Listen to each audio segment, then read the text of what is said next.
Hello again, and thank you for joining A Shark's Perspective. The market for CDPs is a noisy and crowded market, and it's also a confusing piece of technology for many brands. One study showed that it's been a disappointing purchase for many, but still the purchase brands are most eager to make to add to their tech stacks. Are marketers simply using the tool incorrectly, or is it a problem of understanding expectations of how to use the tool or even deploy it correctly for the actual intent of their use case and the problem they're trying to solve with customer data? Cory Munchbach is the Chief Operating Officer at Blue Conic, a leading customer data platform, and she's a former analyst at Forrester Research. And on this episode, we'll discuss how to deploy a CDP correctly, first-party and third-party data, lookalike modeling, CRMs, DMPs, DSPs, segments and personas, the role of personalization, confused tech stacks, and the conversations marketers need to have with IT, lobster mac and cheese, and a lot more. So let's tune in to a Chief Operating Officer discussing customer data with a Chief Shark Officer on this episode of A Shark's Perspective.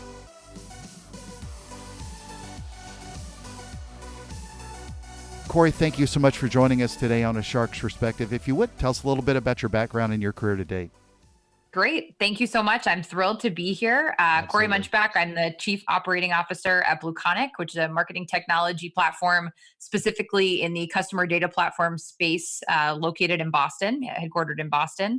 I've been with the company just over 5 years now, so been very much in the weeds of this huge explosion in the CDP category. It's been a very exciting ride so far.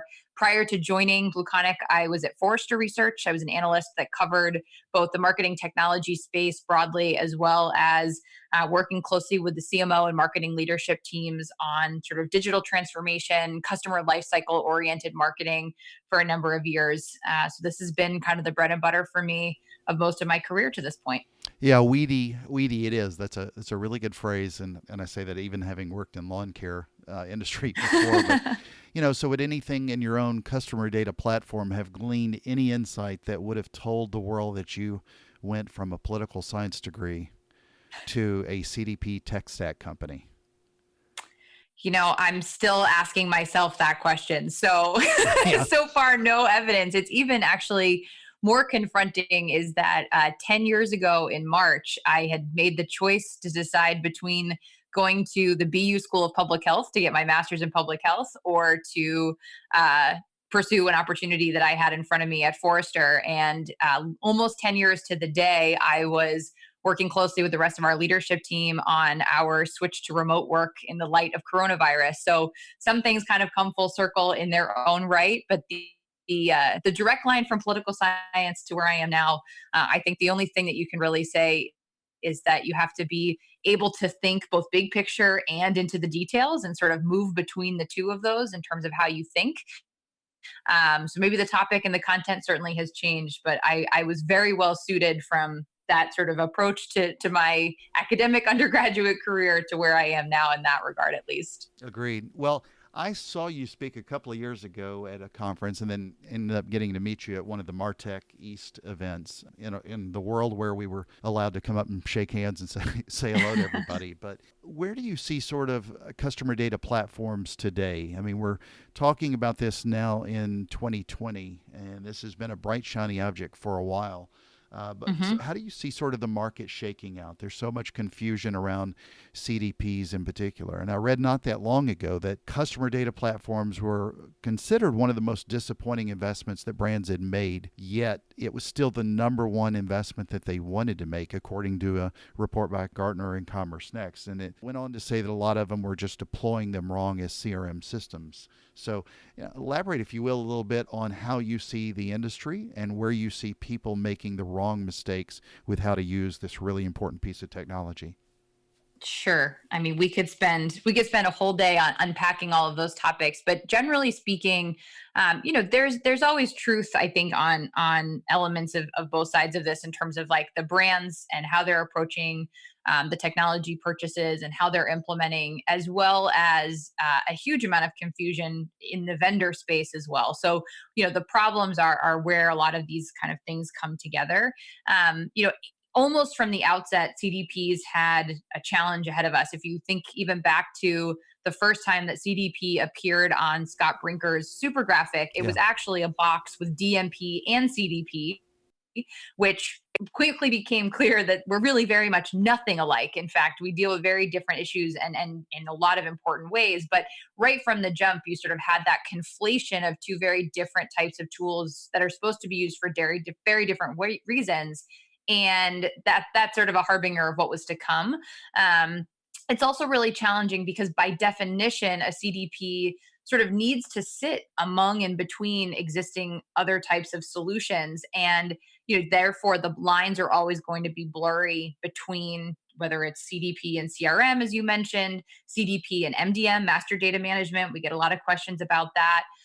And so sort of the flexibility that is necessary to solve this fundamental pain point of giving marketers data that is unified and actionable also inherently makes it difficult to really wrap your head around how to approach it and how it's going to fit into your unique tech stack. And where the industry has swelled since those early days, 2015, 2016. So even in the last 12 months, we've seen consolidation in the industry. Acquia bought Agile One, Right. Amperity and Castora sort of came together in sort of a merger acquisition type of situation. So I think we'll continue to see similar types of trends happening as really the market definition coalesces around a core sort of set of providers. But I think it's absolutely critical to point out what you raised, which is sort of the hype disappointment that some marketers have experienced with their purchase. And I can say that, this is a big implementation in terms of how you have to think about it. Again, if we're talking about bringing in data from a dozen or more sources within your existing brand technology ecosystem, that's no small feat to think through and really create a plan around and apply to the use cases. I've been beating the drum a lot recently on the idea of how to define a use case. I'm sort of shocked, quite frankly, by how widely varied the definition of a use case is. So I'll say it right now. I'm going to keep saying it, which is that segmentation is not a use case, right? Unified data is not a use case. Yeah. So being able to bring a level of granularity and specificity to what it is you're trying to accomplish, why you can't accomplish that today, how you'll get there, and how you'll know you've arrived. Those are the elements of a true use case. And it's very clear to me in working with the brands who've been incredibly successful with the platform. We've got more than 350 customers that we can see the difference between those who've taken the time, worked collaboratively within their organizations, particularly with maybe IT or data science, as the case might be, to really put that project plan in place with specific use cases are the ones who are getting an enormous amount of value. And the ones who sort of realize mid-process that they need to do that work are the ones that end up with a bit more stopping and starting. So do you think a lot of the problem exists more around marketing or IT? And the reason what you just said made me think that some of this may be, again, more the misconception of marketers versus the integration of the IT, the data back end folks in IT.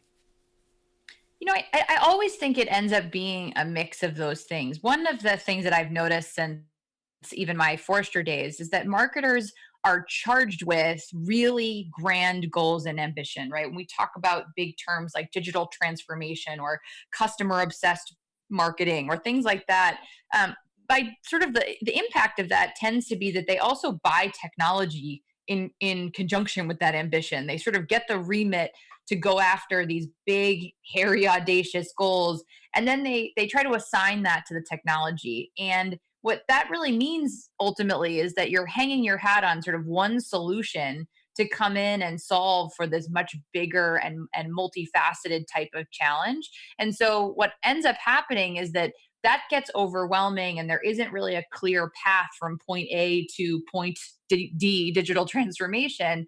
And so what ends up happening is that marketers sort of activate on very tactical types of use cases, right? They bite off what they can chew, and then you sort of have this stunted project that never met the ambition, and which is not to say that it can't get there, but the relationship with IT is critically important early on, especially in the selection, because for example, one of the big value adds if you are a retailer, particularly a brick and mortar retailer, of adding a CDP is being able to get access to transactional data, Amen. but in a customer first way. So you can actually do segmentation at a customer level, but based on transactions. But that data, the reason marketing hasn't had access to it is usually because it's stored in an ERP or sort of a back end finance type of system that IT owns. And so what happens then is that if marketing hasn't gotten IT bought into the idea of what the customer data platform will do, and therefore unlock access to that ERP data to flow into the CDP, the biggest pain point that the marketer was hoping to solve ends up being dead on arrival after they've signed the paperwork, right? That's not a CDP problem per se, but we can't do what we're trying to do if we don't have access where we need to get it. So those are those dynamics where marketing needs to invite IT to the table, and IT needs to be a willing participant in those discussions. Ultimately, both sides benefit when they collaborate in that way. But trying to do it as either going around or going through without that collaboration tends to end up in a disappointing outcome or a longer timeline, things like that. Well, I mean, it's understandable in a lot of ways because I worked in the addressable world and where we were using the first party information in a safe haven environment from companies, and then we were getting the exposure data and mapping, everything back to see how ads performed. And I would hear from brands and agencies all the time, send me everything. Let us do it. Let us do the insights. But one of the biggest problems that thankfully brands have to respect, and I don't know if necessarily the IT department is the one owning this glory here, but it's also one of the biggest concerns for any brand is just we know we can marry this data together, but really respecting the privacy of the customer and not letting this get open or just having it so accessible that it could get hacked is just such a major concern for any kind of brand. You pretty much lose everything the moment that you let any of that data flow too freely to the wrong people.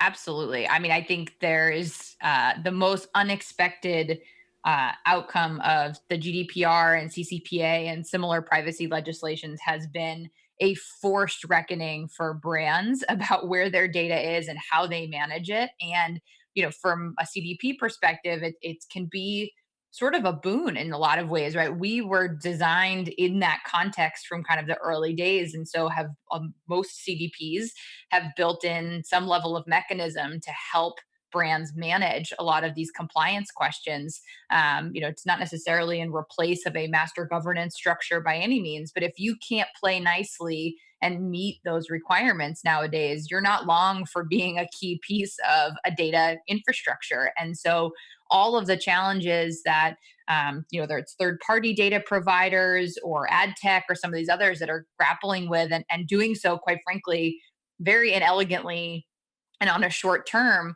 CDP is helping to usher in this real change in mentality around the customer first, what we're getting permission for, and being able to ensure that we're holding ourselves as a brand accountable to that opt-in, to that permission-based marketing.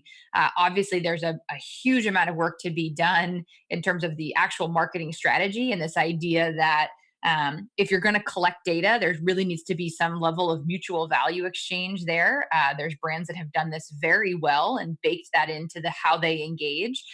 Most have a lot of work to do on that front, but one core component to enabling that is having the technology to do so and collecting data from the jump in a way that embeds privacy and compliance into that operation as a trend instead of trying to either retrofit or bolt it on after the fact. Yeah, I think this always reminds me of a Jeff Goldblum quote from Jurassic Park that it's a question that marketers need to have as well, and brands do. He said, yeah, but your scientists were so preoccupied with whether or not they could that they didn't stop to think if they should. And that makes a lot more sense when you think about the capabilities of what we can do versus what we should do in respect to really respecting customer data. And at least if anything, it's given us a lot of pause to look and respect that data a lot more. So to your point earlier, help me define what is the specific problem that a marketer needs to ask, or the specific problem that you as a CDP company should be solving? Not necessarily Blue Conic, but CDPs in general. What is that specific problem that they need to figure out without it making it some sort of pie in the sky with lofty expectations, as you mentioned before? Yeah. Well, I mean, I think the first point is that a technology investment is always just one part of that three-legged stool of people and process, and with the seat being the strategy on top of it. So, there's no technology in the world, whether it's a CDP or other, that upon acquisition of said technology, you are already well on your way on that journey. This is all things being kept in alignment with one another around the resourcing and how you're approaching things, how your workflows change, et cetera. So, with that kind of in mind, the CDP comes into play on the technology landscape to fill in the gap between really amazing, detailed, granular, high quality, confident data around the customer and the activation channels that marketers spend their time to use to engage with customers. There have always been a huge chasm between excellent data infrastructure and best in class activation tools. And the CDP is designed to fill in that gap. One analogy that I sort of like is the idea that tag management was to websites what CDPs are to data warehouses, data lakes, MDM types of solutions, which is to say that uh, it may be very true that you want to keep your master customer data in one type of system that is IT governed, et cetera. But you do want to give access to the people who can actually use that data, who can give you some level of return on investment of having collected it and having those insights in your organization. Tag management gave that ability to sort of play with the website without breaking the website. CDP, in a lot of ways, does that for marketers to have access, get their hands on it, and use it in a way that sort of acts as a sandbox in some respect for the underlying data that is typically a back end type of investment. So that the key capability that a CDP needs to deliver is sort of acting as that translation layer where the customer is the central object, not an account or not an opportunity or something like that, sort of objects that we're familiar with in CRM. Also, not just a cookie or not just an email address. Those are all elements that together can make up a customer profile. And having someone who is a distinct entity upon which everything else is built, and that solution historically just hasn't existed in the ways that marketers need. And what I mean by that is that it can't require a lot of highly technical skill, knowing SQL and things like that to get access to the data. That's just not a skill set most marketers or digital marketers have today. It needs to be sort of intuitive. It also needs to be layered on with capabilities that marketers are familiar with: segmentation, reporting, intuitive interfaces to connect one system to another. That needs to be part of what a marketer is familiar with and what a CDP can deliver. Also, the element that in digital marketing in particular is so critical is operating at the speed of the consumer. One of the big issues with DMPs, with doing sort of a personalization type function that they weren't designed to do, is that it takes hours to reprocess a segment. Uh, I need you to move from one segment to another by page view, potentially, right? In order to keep up with consumers in these digital channels, there can't be a delay of hours or days between when I have the data and when it's available for me to action on. So those are just those sort of fundamental pain points that marketers have always had to duct tape together or sort of work around, that the CDP is designed to insert and solve for. So you mentioned something about DMPs, may sort of sparked a thought for me as well. How, with identity resolution in particular, how do you compete with not Blue Conic, but how does the industry compete against companies like LiveRamp? Yeah, I think LiveRamp is quite complementary to CDPs in a lot of ways. LiveRamp doesn't give you your own data. LiveRamp is its own identity graph that it has assembled that anyone who pays them has access to upload their data and onboard it to match and try to bring all these different identity concepts of identity together into one. Mm-hmm. It never actually creates a profile, right? That just exists as a series of associations in a database.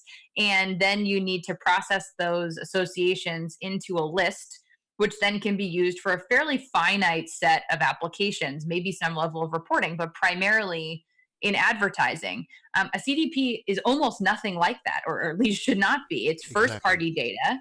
Yeah, right. No brand has access to the other brand's data. It's completely in house in that regard. The profile is an actual persistent entity. Any additional information just gets added to my record from there. And the application of that data is not limited to primarily advertising use cases, where at some point there has to be a separation of church and state between data that I have and the anonymization, right? The de-identification of that data has to happen at some point, because it's not opted in, it's not consented. And so there's just essentially a different, and again, I think arguably complementary ecosystem for certain use cases.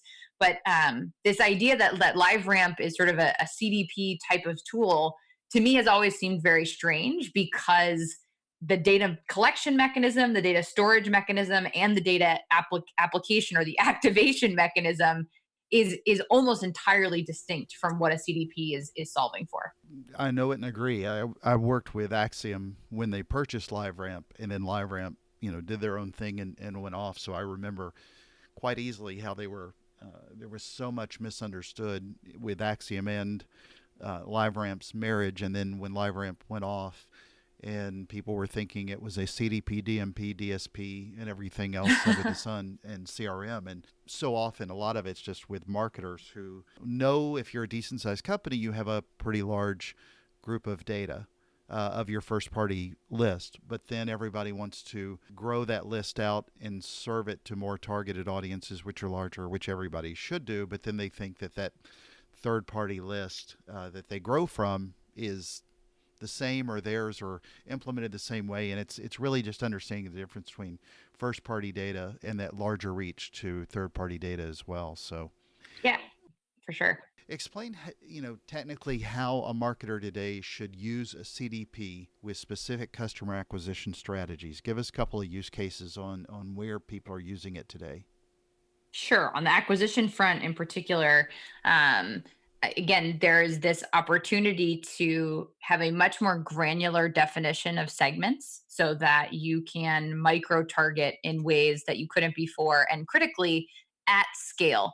This is not something that needs to be managed and sort of constantly dealt with at a very continuous level, essentially. So you can do a lot of data management and segmentation to hand those segments off to, again, whether it's a LiveRamp or to directly with Facebook or Google, or through another DMP. But you have true first party identified information that can then be focused in those areas in terms of how you want to acquire new customers, right? Who are you focusing on? Lookalike modeling, things like that. So that's a big area. We've got a couple customers, some of whom have literally seen a triple digit improvement on their return on ad spend because of the granularity and the timeliness. I can't come back to that point enough, with which they're able to turn around activation use cases. So, for example, if I'm an e commerce player and I have a particularly valuable product that we really want to make sure that customers complete a purchase on, being able to target abandoners directly from the website with the specific product that they were engaging with, and sending that direct to Google cuts down on an enormous amount of time, technical complexity, and again, being able to do that at scale is sort of an ongoing program, rather than processing a list of abandoners every hour or something like that. So there's operational gains to that, as well as the kind of performance I just alluded to. 100, 200, 300, 400% return on ad spend. That's an enormous benefit right there. Another one is lookalike modeling. I alluded to that. So if you actually have, your best customers in your CDP, and you can do some lookalike modeling right on top of that data, and then use the scores that are applied to the whole rest of your data set, either to convert on your own owned properties potentially, right? So people who have a high score of a lookalike, using personalization on your website or an email to get them to actually convert further down funnel, or to go find more folks like that through your paid channels, off of your owned properties. So those are the kind of use cases on an acquisition front that are, I would say, a vast majority of customers who are focused on acquisition in that way, particularly digital acquisition, are use with the CDP. Again, I can't stress enough the emphasis that there is operational gains to be made here, and that time is a valuable currency in marketing that is really hard to maybe measure in terms of the dollars and cents, but is actually the kind of thing that makes up a huge difference down the road, right? In terms of the actual marketers and how they're spending their time, but also in the efficiency and efficacy of the kinds of programs that they're running, because they're more timely and therefore more relevant. So, last but not least, before we move towards the close, help me understand from a CDP standpoint how companies should best leverage creating those personalized experiences. Because I think the personalization that we live through today is still pretty clunky at best. Oh, I couldn't agree with you more. And it actually goes to the point that you were making, It's upsetting. yeah, a bit earlier around this idea of like the value exchange. And this is, again, I think a consequence, potentially very positive consequence of GDPR and CCPA, which is that in order for a customer to want to give up their data, they're going to expect something valuable in return to them, not just what a brand thinks is valuable, but what they as a consumer, what we as consumers think is useful, and having that kind of closed circuit. And I think personalization plays a critical role in that. I think every time I read a newsletter, there's a new study about the impact of personalization. And the long story short is, personalization can have an impact, and depending on what you're optimizing for, it works or it doesn't, right? There's not a lot of rigor that's sort of brought into that, and usually it's just to tell one vendor or sort of one customer's sort of narrative, but what you're optimizing toward is really, really critical. And so just having personalization on the website as a checkbox, which is what I think a lot of marketers are sort of stuck doing because they don't have good data behind it, ends up being quite clunky as you describe it.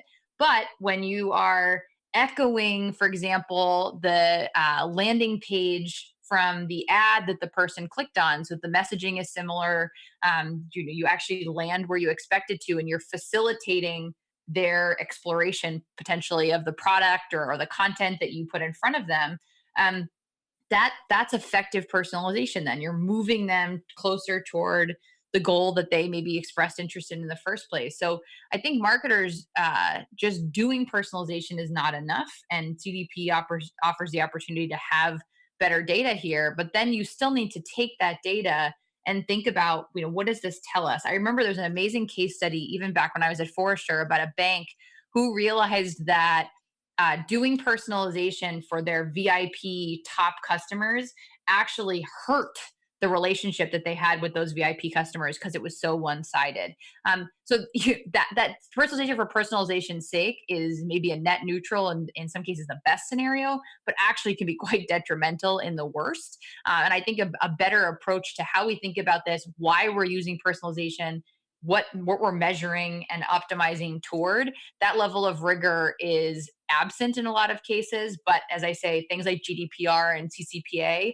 are going to force marketers to confront that, whether they like it or not, I think. Well, this is a little bit of a shameless plug question for you. What's Blue Conic's differentiator in the market? It's good, and it's a noisy market. Yeah. For us, it's about flexibility. The platform has built on a lot of solutions and tools that are either open source, best in class. So things like Apache Cassandra, using Jupyter for artificial intelligence and notebooks and machine learning. So being able to plug in a lot of different best of breed types of solutions under the hood gives us an enormous amount of flexibility then with the types of environments that we need to work within. So being able to handle a lot of different kinds of data, a lot of flexibility with the data model for each individual consumer, each individual customer that we work with, for example. Marketers, want direction and they want to know kind of what they're getting at, but everyone's technology ecosystem, use cases, everyone thinks that those are different and unique to them. So our solution is structured enough to be able to have sort of a standard playbook and a set of value proposition that we need to be able to bring to every customer, but is able to flex accordingly. So we aren't sort of a one-trick pony and don't demand that customers adapt a lot around us to fit when the addition of the CDP comes into place, that they can actually spend their time focus on how their workflows are going to adapt and how their resources are going to be assigned, rather than needing to re-architect the solutions and data sets and things like that that are happening around the platform itself. Good point. Cory, I asked this of all my guests on a shark's perspective as a shark fanatic who's seen some great whites off of east of the harbor. But what is your favorite kind of shark and why? Ooh, great question. I think probably the hammerhead shark would be where my vote comes. I just always respect something that has evolved with such a unique sort of physical set of characteristics to succeed in their environment. So I would go hammerhead. Perfect. Cory, it's that special time of my show. Are you ready for the 5 most interesting and important questions you're going to be asked today? I cannot wait. All right, number 1, Tom Brady or Gisele Bündchen? Gisele, I'm always going to pick the badass female.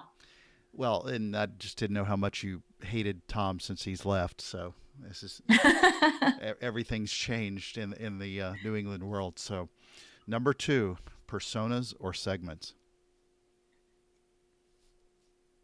Segments. That's a tricky one. I think personas inform segments, but segments are where the rubber meets the road to actually get shit done.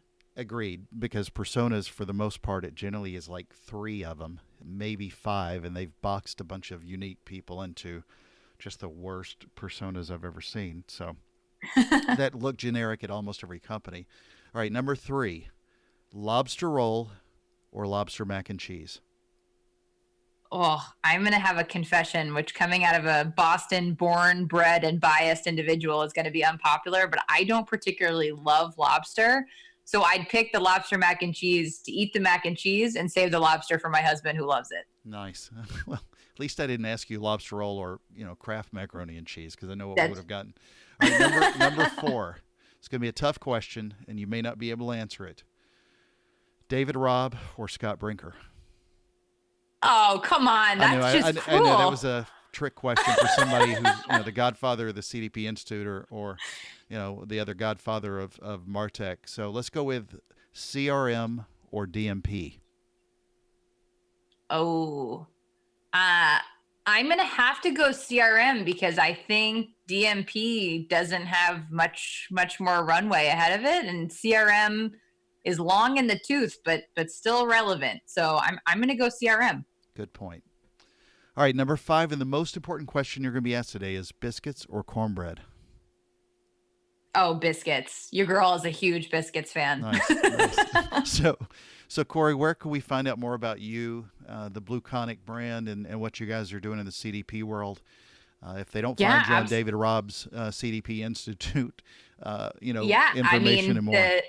Our blog is just an amazing resource for all things going on in this space. So blueconic.com/blog is a great place to sort of check out our latest thinking. I tend to bash marketing clouds and spend some time doing things like that on the blog. I'm on Twitter at Corinne James, and so is Blue Conic at Blue Conic. So those would be the 2 that I would start with. And you can find me on LinkedIn, of course, as well. But happy to chat and love to hear other people's point of view on CDP, marketing tech, anything else in this space. Agreed. Cory, it's been a pleasure, and thank you so much for being with us today on A Shark's Perspective. Thank you for having me.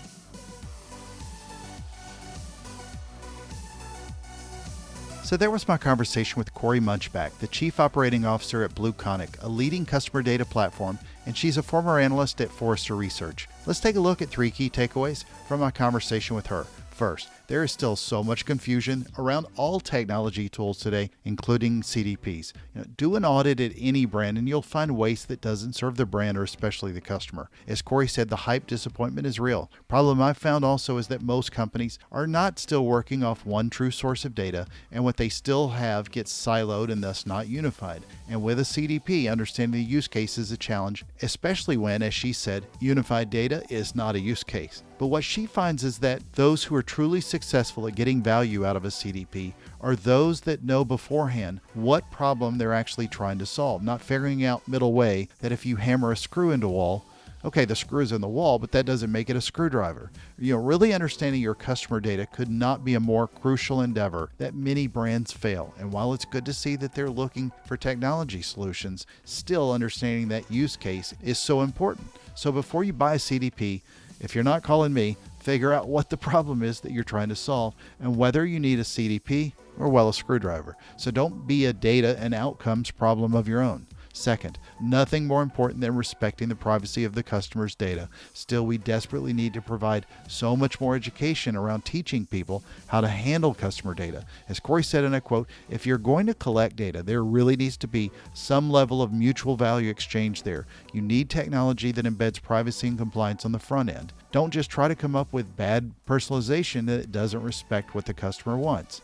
Third, what is the specific problem that a CDP should be solving? No one technology will fix your problems. CDPs simply fill in the gap with high-quality data around the customer. She said it well in that a CDP puts the customer as the central object and not just the elements that make up a profile, which I know from experience that a lot of people still do. But here's wishing they'll get there.